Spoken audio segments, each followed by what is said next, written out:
के खूब कमर हिलैहा, छठी घाटे चल के गर्दा मचैहा।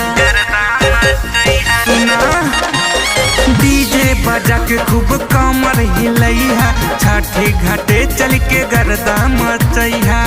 लेके पापा से पैसा जुटा लिहा हो संत कबीर नगर से ये ननदो, संत कबीर नगर से ननद छुर छुरी पटाखा मंगली हो।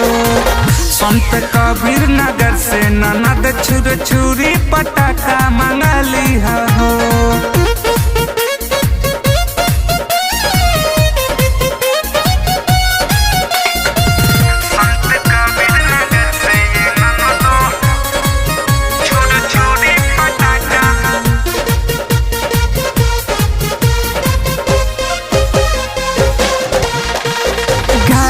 घरे जब ठकुआ छनाई, छठी माई के जयकारी सुनाई। छठी माई के जयकारी सुनाई। घरे घरे जब ठकुआ छनाई, छठी माई के जयकारी सुनाई।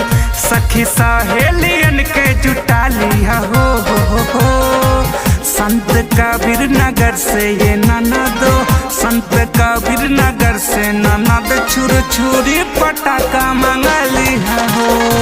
संत कबीर नगर से ननद छुर छुरी पटाखा मंगली हो। संत कबीर नगर से ये ननदो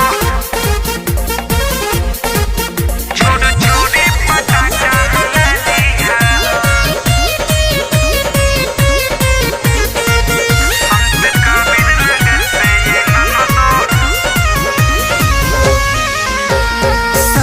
सुरेश संग कृष्णा पुजारी गई है बजरिया कई के तैयारी। सुरेश राजा संग कृष्णा पुजारी गई है बजरिया कई के तैयारी।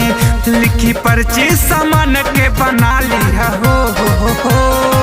संत कबीर नगर से ये ननदो, संत कबीर नगर से ननद छुर छुरी पटाखा मंगली हो।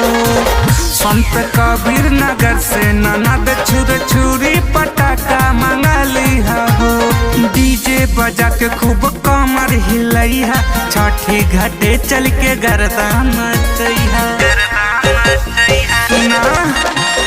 डीजे बजा के खूब कमर हिलैहा, छठी घाटे चल के गर्दा मचैहा।